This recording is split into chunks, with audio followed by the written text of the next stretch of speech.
கிட்டத்தட்ட ஒரு 20,000 வருஷத்துக்கு முன்னாடி சிவன் இரும்பை கண்டுபிடிக்கிறார். ஆனா அந்த இரும்பின் பயன்பாடு இன்றும் நம்ம கிட்ட இருக்கு. அப்ப இந்த பயன்பாடு எப்படி நமக்கு இந்த அளவுக்கு வந்தது? இதே மாதிரி தான் விவசாயம்ங்கிறது.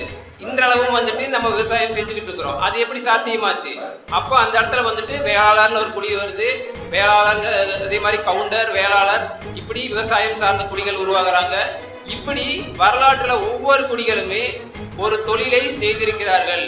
இந்த தொழில்கள் அனைத்துமே சும்மா சாதாரண தொழில் கிடையாதுங்க. ஒவ்வொரு தொழிலுமே மாணவர்களோட வளர்ச்சிக்கு, இன்னைக்கு நம்ம பேசக்கூடிய வளர்ச்சிக்கு ஒவ்வொரு குடிகளுமே பங்களிப்பு செஞ்சிருக்கீங்க.